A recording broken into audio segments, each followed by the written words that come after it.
Hey guys, what's going on? It is Caesar here, host of the Creepy Fox Scary Stories podcast, and thanks for clicking on another one of my videos. Now, real quickly, before we dive into tonight's stories, I just wanted to say first and foremost, no, I am not. I'm sorry to disappoint. For those leaving comments, I am not an AI voice. I'm not a Mr. Krabs beep boop boop bop. I was watching that episode earlier. I'm sorry.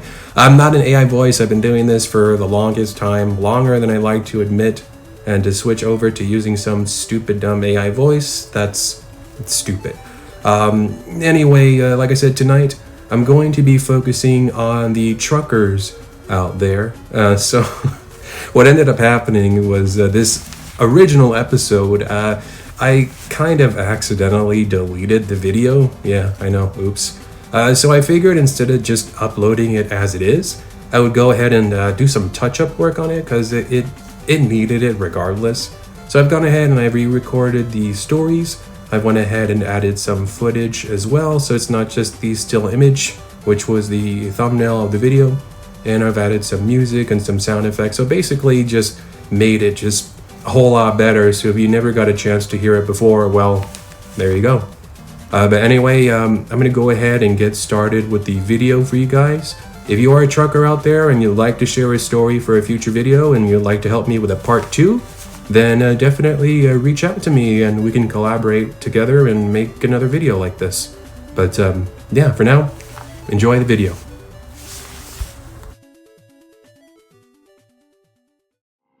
By the way, the footage you're watching right now and the footage that will be playing throughout the episode, this was filmed with the help of my cousin Roger. He worked up in Prudhoe Bay, Alaska last year, and he messaged me a couple of months ago and he's like, hey, if you ever need footage for an upcoming video of yours, I got some dashcam video. So I said, yeah, sure. And since I was re-releasing this Trucker Stories video anyway, well, it ended up going well together. So in the comments down below, say, thank you, Roger, and I'll make sure to show my cousin your comments. Anyway, here we go with the stories. The job of a truck driver. I'd say it's probably one of the most misunderstood lines of work in America. Well, at least in my opinion. You see, most people take it as a job where you make a lot of money just to drive around. And I guess in a way, yeah, it sort of is. But to the naysayers, understand this. It's a lot more than just getting behind the wheel. For starters, you gotta learn how to drive the damn thing.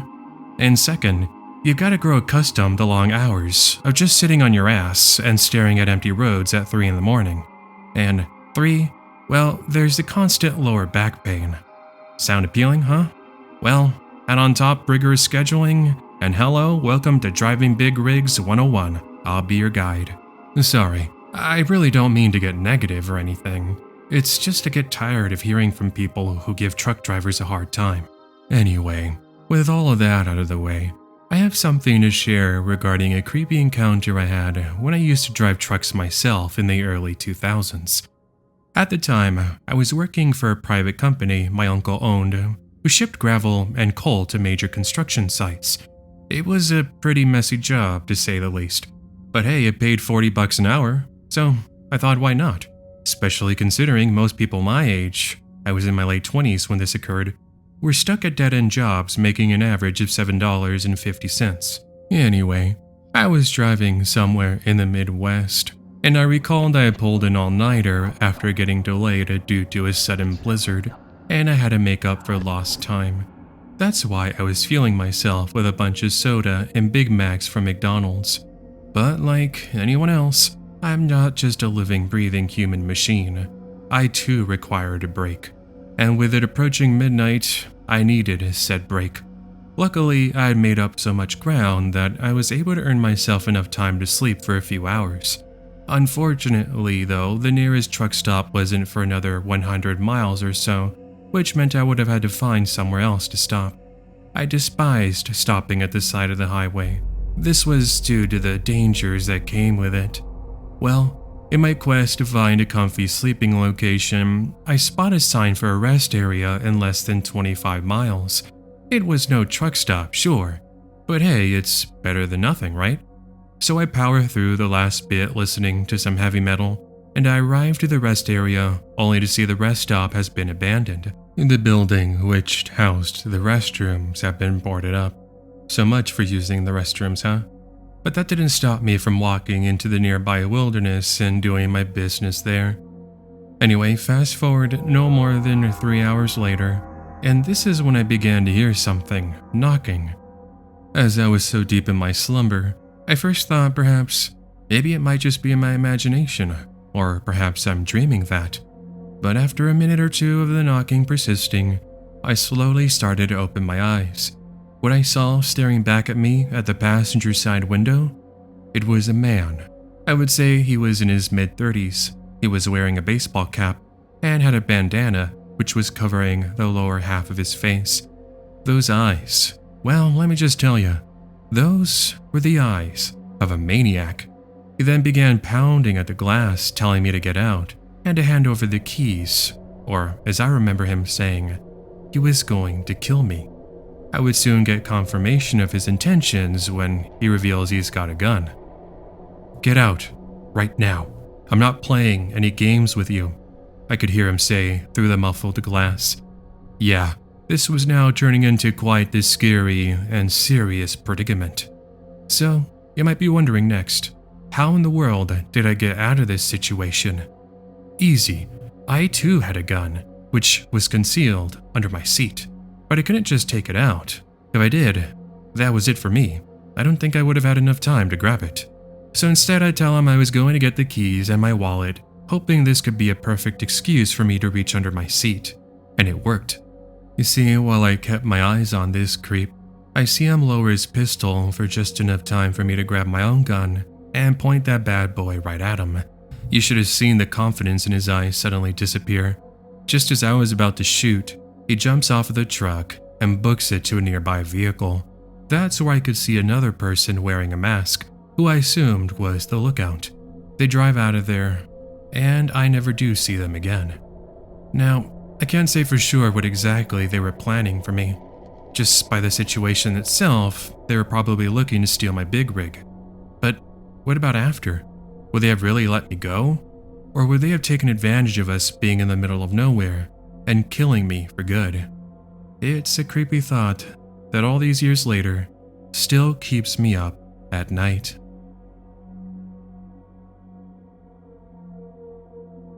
I was in my big rig driving through the mountains of Southern California as I was delivering some groceries. This was in the winter, by the way. Now, as it had just snowed, the roads were sort of slippery, which meant I had to be extra careful when it came to making turns, as well as speeding up. As I was beginning to reach the top of an incline, I heard a sudden bang come from the bottom of the vehicle. Considering how much gravel is needed to keep the trucks and cars from slipping off the road, it's pretty common to hear the sound of rocks against metal. That's why I assumed I had heard it just that. But that confidence would change moments after, when I started to descend this incline. I soon noticed I was gaining speed, way faster than I was feeling comfortable with. That's why I put my foot on the brakes. 5 to 10 seconds go by, and I notice I'm not slowing down at all. In fact, I'm going faster. Was I accidentally putting my foot on the gas? Well, I take a quick peek, and I notice that no, I was pressing the brakes after all. But why was my truck continuing to plow down this hill like an enlarged animal? I couldn't figure it out, as my truck dashboard showed no sort of warning, or even mechanical issues. As if things couldn't get worse, I see something in the distance that brings me to tears. There's a cliff, and I'm inching my way closer and closer to it. If I couldn't get my truck to stop, I was a goner. Man, that was a point I wish I had a Red Bull so I would grow wings and fly, huh? Anyway, all jokes aside, I spawned a life-saving device, a runaway truck ramp, which is a few hundred yards from the drop. Now, if you don't know what that is, well, it's pretty much a traffic device which allows vehicles like mine who are having mechanical issues to come to a safe stop. They usually consist of gravel and dirt and are built so they gradually form an incline. Anyway, I had to act quick, which was why I repositioned my truck and aimed for the ramp. Thank God the snow had been plowed off that ramp, otherwise I believe I would have slipped below. Those next moments went in slow motion, as I could feel my heart beating out of my chest. I was fast approaching the end of the rampway, and the truck was still going. Accepting that this might have been it, the truck though finally comes to a stop. I finally breathed a sigh of relief, only for my truck to begin making its way back down the opposite way. Great, I thought. Just let this stop already. Well, that was pretty scary, but I knew even by reversing I would be fine. Finally, just as soon as my nightmare had begun, it comes to a close with me sitting in the driver's seat for the next 5 minutes as I try to catch my breath. Once I could form a proper sentence, I get on my radio and call for immediate assistance. It arrives within the hour, which by that point I'm pretty much freezing. Anyway, when maintenance workers took a look at the vehicle, they were able to find the issue almost instantly. Remember the bang I heard? Well, that was the brakes, which was why I could not stop. I never did find out if the previous mechanic who worked on the truck was fired or not, but I wouldn't have been surprised. So anyway, that's the story of how I almost bit the dust, literally.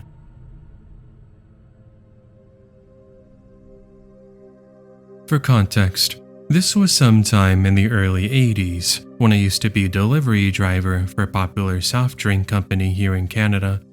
I was making my deliveries and I'd stopped at a gas station in a small town. Just as I was about to finish, a man approached my truck and asked where I was going. I told him Calgary, and his face lights up with pure joy. He then asks me if he could get a ride, and I said, yeah, sure, why not? Now, just so you know, he was carrying a brown duffel bag with him. Also, the man appeared to be in his late 30s, and nothing rose any serious alarms.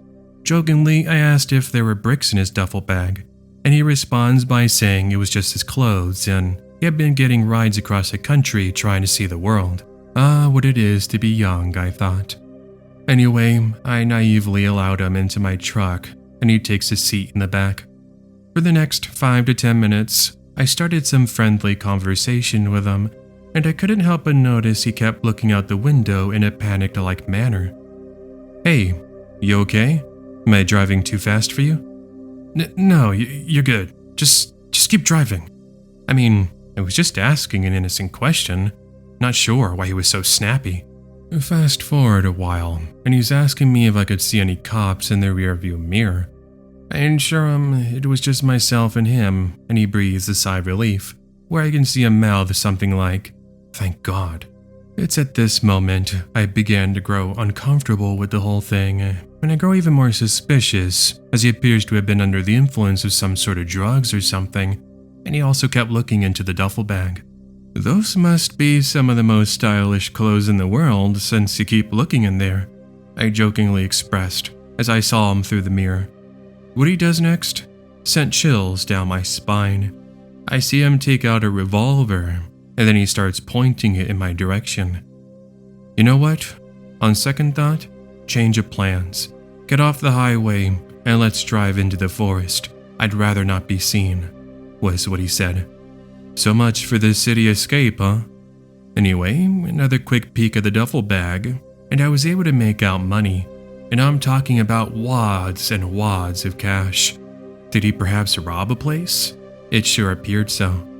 Well, having no other choice, I went ahead with the plan, choosing to take the next exit available. But then I came up with a risky idea. I didn't have to drive us into the middle of nowhere. No.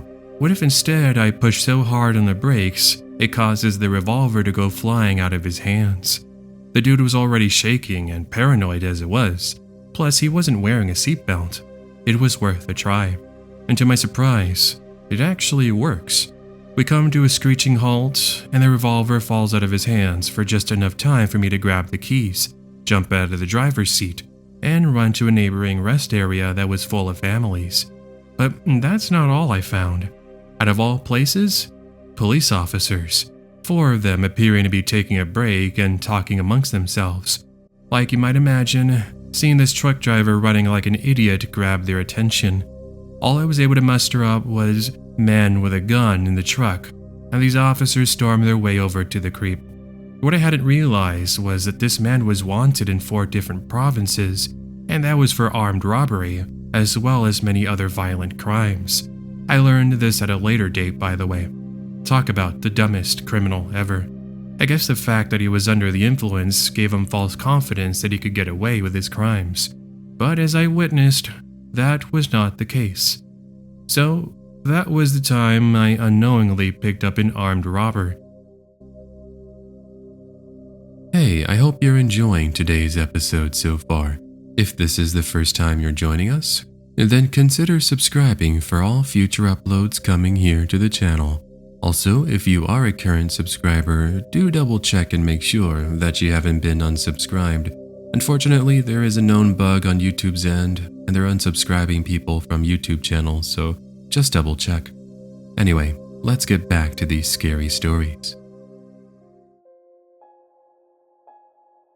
This was in the 80s when my sister was about to get married.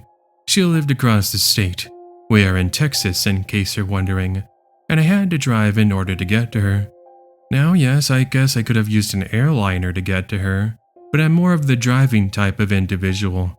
I'm actually pretty scared of heights, and airplanes really give me the creeps.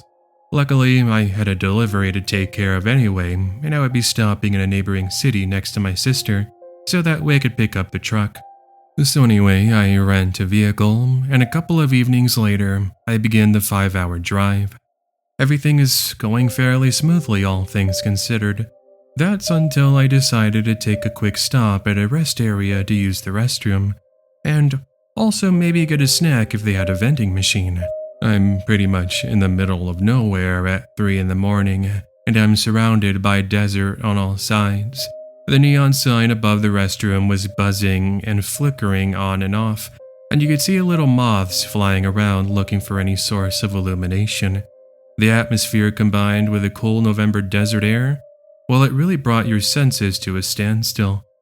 Anyway, considering how bad I've been holding it in, I waste no further time heading inside and doing my business. Not gonna lie, even though I checked each stall to ensure I was the only one in there, I still felt this overall feeling of doom. Now, maybe it's due to the fact I saw a huge spider on the wall, or maybe perhaps because again, I'm in the middle of nowhere, and it's 3 in the morning. Unfortunately, this paranoid mindset made it very difficult for me to use the restroom, and I sat there for easily over 15 minutes trying to finish. As if things couldn't get worse, I heard the sounds of tires against gravel as I started to get up. Someone else had arrived? But why here of all places? I thought. Great, just my luck. Soon I could hear what sounds like people talking, then their footsteps getting closer to the restroom. Now, even though I was 30-ish years old, I still felt uncomfortable at that point. Little did I know my nerves were warning me of a very serious and also very dangerous situation. Check the stalls. Make sure no one is in here. I still remember one of them saying as I quickly raised my feet, hoping to ride this out. But the real question was, did they spot my vehicle? I don't think they did since I parked on the back side of the building and I wasn't spotted in the restroom either, probably due to the lackluster effort for them checking on their part. So I sat there and listened in to their conversation, and before I knew it, I had a general idea of what they were doing. This was some sort of meeting between drug dealers, because through the crack of the stall I could see 5 individuals wearing hoodies, and they're handing over money, as well as little baggies filled with some sort of powdery substance. Now, since this is in the 80s, when cell phones weren't really a common staple, I couldn't record them, so I could actually report them to the police. I just had to wait things out. But then, out of all times, my nose said, "Hey, you know what would be funny? Now's a good time to sneeze." And try as I did, I was unsuccessful in lowering the volume of my sneeze. All of a sudden, the men froze, and one of them says, "Who's in there? Come out right this instant, or you're dead." Who I assumed was the leader of the bunch had grimly stated that. So I slowly opened the door, putting my hands up above my head, only to be met with all of them pointing guns at me. "Look, I was just using the restroom. I don't have any reason to call the police on you. Please, I won't say anything. You know, we could kill you right here and now. and no one would ever know about it. Well, what was I supposed to do? I felt like anything I said would be pointless, but this couldn't have been it, right? I thought, maybe, just maybe they would have a change of heart. So holding back tears, I tell them, look, my sister's getting married in a couple of days. I just want to be there for her. Please, you don't have to do this. I'll do anything.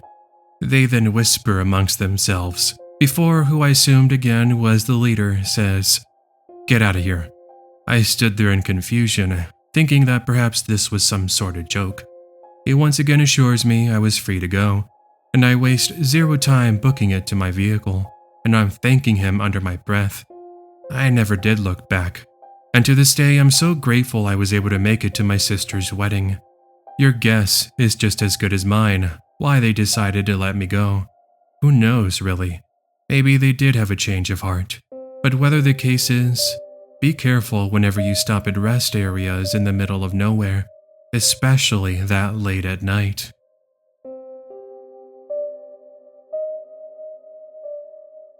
I'm a female truck driver, and I've been driving and delivering for almost 20 years. Now, in this line of work, I actually met my husband, and we're happily married to this day. So this was back around 2003, right after sunset when I just exited the Houston area, and I just got him back on the road after refueling and grabbing a bite to eat at Subway. Up ahead of me on the highway, I was able to just make out someone with her thumb out. Now, considering I used to hitchhike when I was younger, I put my foot down on the brake, and soon I met with a young woman, somewhere in her 30s or so, asking if she could get a ride to the following city. I told her, yeah, sure, hop in, and she quickly throws herself into the passenger seat. This was when I first got off a whiff of alcohol, but hey, this was a time before Uber and Lyft, so at least I was giving her props for not driving.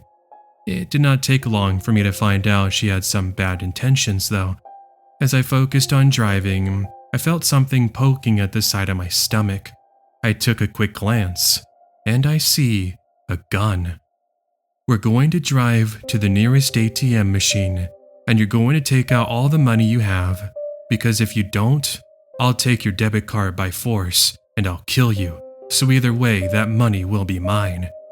This lady was crazy. I mean, was she really planning on doing the unthinkable? And also, could she really drive this big rig? How could she assume I had all this money in my bank account also? Which, side note, I had saved quite a bit actually. But I knew there was a limit to how much she could actually make off with. Questioning her motives as well as the authenticity of the pistol, I actually called her out on the bluff, to which she begins to grow more furious with me. I don't need to prove anything to you. It's your choice. I'm giving you a chance to do the right thing. Doing the right thing? That really meant handing over my money by force? Yeah, some people out there are pretty disturbing, to say the least. Anyway, as proof, she takes out and shows me some extra rounds she had in her pocket, to which even as much as I wanted to, I couldn't deny their authenticity. I take her statement as genuine, but then I start to think to myself, was she really going to risk being spotted at a bank? Somehow, I was of the belief that perhaps she hadn't had this entire scheme thoroughly planned, as it had its loopholes. Whether the case was or not, we make our way into the small town, and I look for the closest ATM machine. We find one almost instantly, and she tells me that machine was perfect. I guess it was because the lack of vehicles in the parking lot, meaning less of a chance for her to be spotted. Don't you dare move. We're going to exit on your side together, and when we do, we will walk over to the ATM machine. Once I have the money, you are free to go. Easy as that. She practically hugged me as we both step out of the big rig and we make our way over to the ATM machine. All the meanwhile, I'm hoping somebody would notice us. As I acted dumb, telling her I actually forgot my PIN number, a miracle happens. 2 security guards just so happen to be driving by in their little golf cart, and they wish both me and this lady a good evening.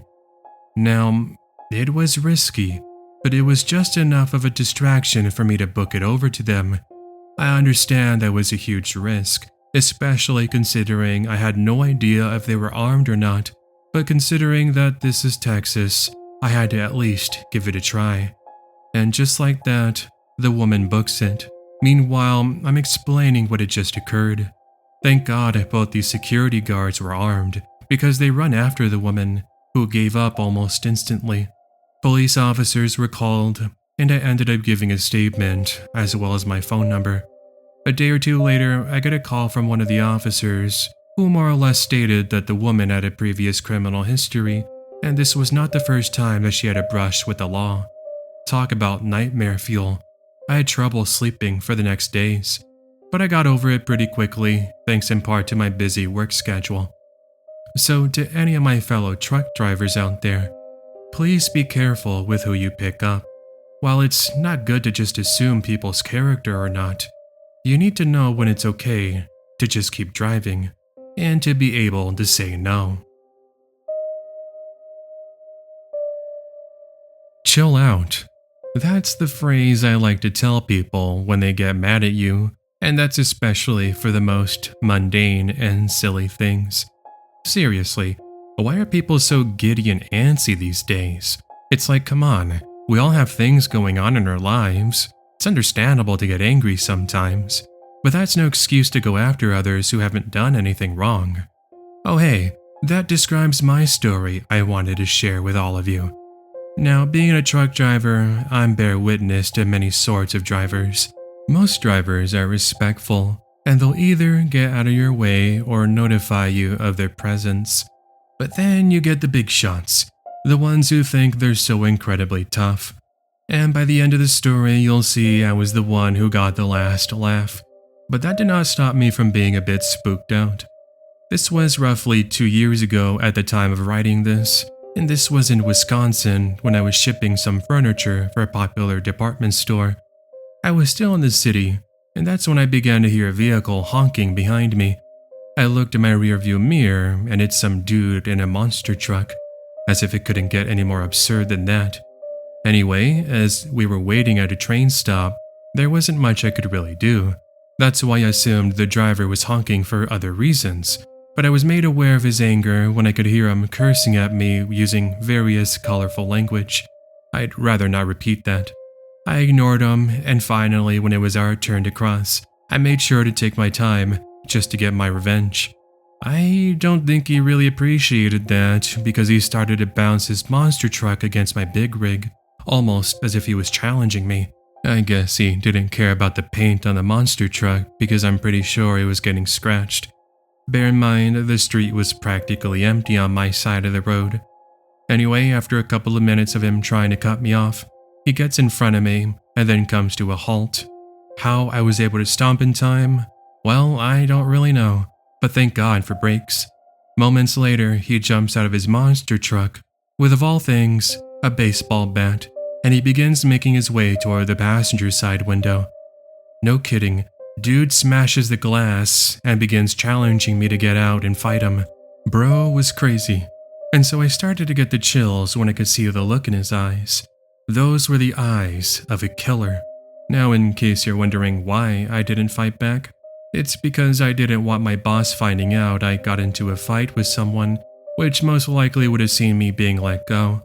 Thankfully though, just as quickly as this began, it comes to an end when I see a police cruiser turn its lights on as it comes to a stop behind my truck. 2 police officers approach the man with a baseball bat, and this guy books it. Needless to say, he's handcuffed, and he's put behind bars from what I understand. So if I could end my submission with one last sentence here, it would be this: chill out, people. Otherwise, karma is going to bite you in the ass.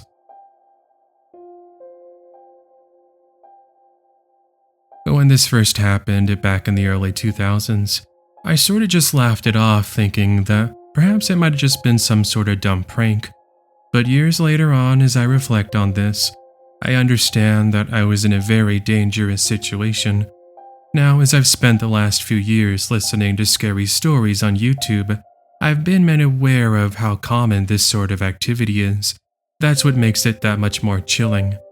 To begin, I used to be a truck driver that delivered chips to various outlets, Places like grocery stores, convenience stores, 7-Elevens, you get the idea. As with any truck driving job, I was often tasked with making deliveries across the country. This was the one bonus I enjoyed about driving trucks.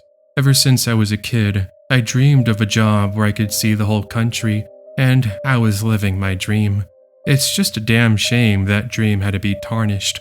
I was just off of the clock one evening, and I was making the 1-hour drive back from the Pittsburgh area to a small town called Indiana.